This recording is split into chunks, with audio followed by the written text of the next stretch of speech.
اللہ الرحمن الرحیم عربی دوم کے طلبہ متوجہ ہوں۔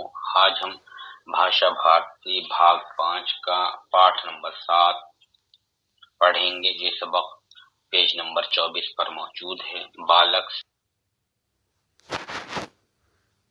رحیم عربی دوم کے طلبہ متوجہ ہوں۔ آج ہم بھاشا بھارتی بھاگ 5 کا پاٹھ نمبر 7 پڑھیں گے۔ یہ سبق پیج نمبر 24 پر موجود ہے۔ بالک سیناپتی کہتے ہیں سپہ سالار، بالک کہتے ہیں بچے کو، یعنی کہ نوعمر۔ پراچین کال میں سندھ دیش میں ایک اتیاچاری راجا راج کرتا تھا۔ پراچین کال میں پرانے دور میں سندھ دیش میں، یعنی سندھ ہندوستان کا پرانا نام ہے، ایک اتیاچاری راجا یعنی کہ ایک ظالم بادشاہ راجیہ کرتا تھا، حکومت کرتا تھا۔ اس کا نام داہر تھا۔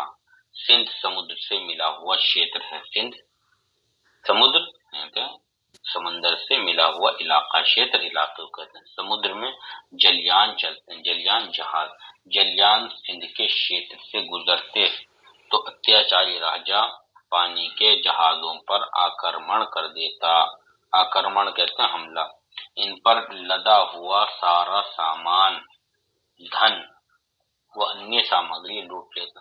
دھن کہتے ہیں دولت، انیہ سامگری دیگر سامان لوٹ لیتا۔ پروشوں کی ہتیا کر دے، مردوں کی ہتیا کر دیتا۔ بچوں کو بندی بنا لیتا۔ استریوں کی عزت خراب کر دیتا تھا، اور بہت شکتیشالی اور کرور راجا تھا۔ شکتیشالی طاقتور، کرور مطلب گھمنڈی راجا تھا۔ اس کا قلعہ بڑا مضبوط تھا۔ اس کی وشال سینا تھی، مطلب بڑی فوج تھی۔ اس طاقت کے گھمنڈ میں وہ اتیاچاری اور سویچھاچاری ہو گئے تھے، مطلب ظالم ہو گئے تھے اور من مرضی والا ہو گیا تھا، اپنی مرضی۔ وہ اپنی پرجا پر بھی پشوؤں کی بھانتی اتیاچار کرتا تھا۔ اپنی پرجا، اپنی جگہ پر بھی جانوروں کی طرف وہ ظلم کرتا تھا۔ راجا داہر نے اپنی پرجا کے امیر، غریب، اونچ نیچ تتھا سبھیہ آدی شریروں میں بانٹ رکھا ہے۔ لیکن اپنی جو رعایت تھی اس کو کہ امیر اور غریب میں، اونچ نیچ تتھا سبھیہ تہذیب یافتہ اور غیر تہذیب یافتہ وغیرہ کیٹیگری میں، شریروں کے طبقات میں بانٹ رکھا ہے۔ سمست جنتا اس سے بھے بھیت اور دکھی تھی۔ سمست جنتا ساری پبلک، ساری عوام اس سے ڈری ہوئی تھی اور غمزدہ تھی، دکھی تھی، اس لیے اس سے چھٹکارا پانا چاہتی تھی۔ ایک بار مالدیپ سے کچھ جلپوت عرب آ رہے تھے۔ جلپوت کہتے ہیں جہاز پانی کے جہازوں کو۔ جلپوتوں میں مسلمان ویاپاری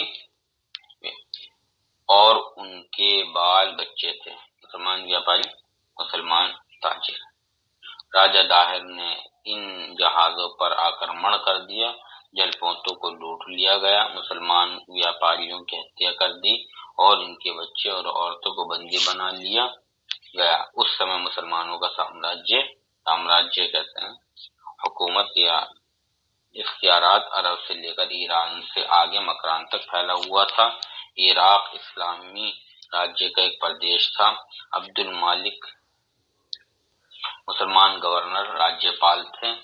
جس سمے راجا داہر نے لٹیرے کے سینک جہازوں کو لوٹ رہے تھے، ایک مسلم نوجوان کسی پرکار بھاگ کر سیدھا حجاج بن یوسف کے پاس پہنچا اور مسلمانوں پر ہوئے اتیاچار و درویوہار مطلب برے سلوک کا ورتان سنایا۔ مطلب واقعہ نقل کے سنا۔ اس نے کہا، مسلمان بچے اور عورتیں آپ کے نام کی دہائی دے رہے ہیں، مدد کے لیے پکار رہے ہیں، خدا کے لیے ان کی سہایتا کیجیے۔ گورنر حجاج بن یوسف یہ حال سن کر بہت کرودت ہوا۔ کرودت میں غصہ ہوا۔ اس نے پرن عہد کیا کہ وہ مسلمانوں کو آزاد کرائے گا، اور یدی اتیاچاری راجا اپنی کرورتا سے باز نہ آیا تو اس سے بے گناہوں کا بدلہ بھی لے گا، اور اس